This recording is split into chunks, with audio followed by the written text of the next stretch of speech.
పెసర పునుకులు వేసుకుందామండి. చూసారు కదండి, పెసరపప్పు నానేసుకున్నాము. ఇంకా ఇందులో ఏం చేయలేదండి, వాటర్ యాడ్ చేసుకున్నాను. ఒక 1 అవర్ ముందు నానేసాను నేను, నానిపోయిందండి. ఇప్పుడు ఇందులో మనము వాటర్ అది ఏమి యాడ్ చేయలేదు, వాటర్ అంతా నేను రిమూవ్ చేసుకున్నానండి. చేసుకుని ఉత్త పప్పు ఒకటే తీసుకున్నాను. ఇప్పుడు ఇది ఒకసారి చెక్క ముక్క వేసుకుందామండి, మిక్సీ వేసుకుందాము. చూసారు కదండి, ఇప్పుడు ఇందులో మనం ఉప్పు వేసుకున్నాము, చిన్న పసుపు వేసానండి, చిటికెడు పచ్చిమిరపకాయలు యాడ్ చేశానండి. ఇప్పుడు ఇది మిక్సీ వేసుకుందాం మనం చెక్క ముక్క కింద. చూసారు కదండి, వేగిపోయింది, బాగా నలిగిపోయిందండి. మరీ మెత్తగాను కాదు, చెక్క ముక్క వేసుకున్నాను. సో ఇప్పుడు మనం గిన్నెలో ట్రాన్స్ఫర్ చేసుకుని ఆయిల్ పెట్టుకుందామండి. ఆయిల్ మరిగాక ఇది వేసుకుందాము.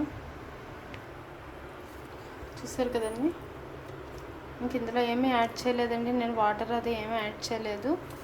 చూసారు కదా, మనము నానేసుకున్నాము పప్పు, పచ్చిమిరపకాయలు, ఉప్పు, పసుపు వేసి మిక్సీ వేసుకున్నామండి. ఆయిల్ వేడెక్కింది, ఆయిల్ హీట్ ఎక్కిన వెంటనే మనం ఇలాగ బాల్స్ కింద వేసేసుకోవాలండి చక్కగా.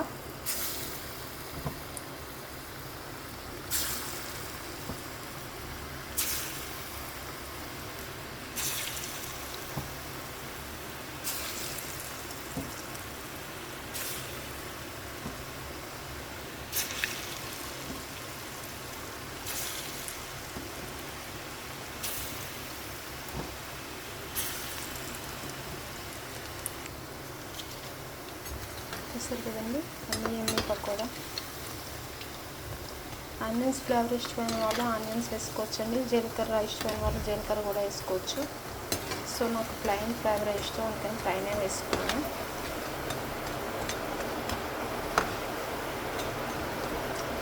చూసారు కదండి, ఆల్మోస్ట్ వేగిపోతున్నాయి. వేగిపోయిన వెంటనే మనం తీసుకుని సర్వ్ చేసుకోవడమేనండి. చూసారు కదండి, ఎమ్మి పకోడా రెడీ అయిపోయింది.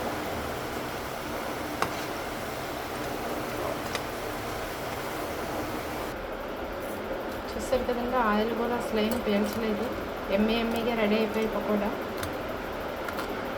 పెసర పునుగులు అంటామండి, పకోడా కాదు ఇవి, పెసర పునుగులు కదా. చూసారు కదండి, చాలా టేస్టీగా, చాలా దీనిగా, వావ్, హాట్గా ఉంది బాగా. ట్రై చేయండి, లైక్ చేయండి, షేర్ చేసుకోవడం మాత్రం మర్చిపోవద్దు. చూసారు కదండి, సబ్స్క్రైబ్ చేయడం చూసుకోండి. థ్యాంక్ యూ ఫర్ వాచింగ్ అండి. ఎమ్మి పెసర పునుగులు రెడీ. వావ్,